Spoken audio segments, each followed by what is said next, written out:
Hello everyone, welcome back to the channel.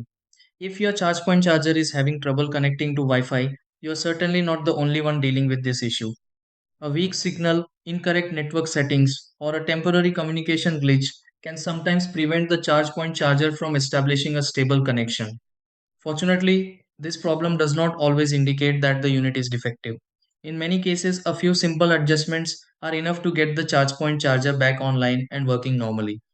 Before contacting support or replacing hardware, there are several troubleshooting methods worth trying. In this video, I'll guide you through several easy steps that may help fix a ChargePoint charger that is not connecting to Wi-Fi. Try these. Step 1. Move the router closer and check the signal strength available to the ChargePoint charger. Step 2. Verify that the ChargePoint charger is using the correct Wi-Fi credentials. Step 3. Restart the ChargePoint charger to refresh its network connection. Step 4.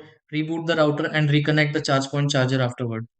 Step 5. Review the settings associated with the ChargePoint charger in the companion app.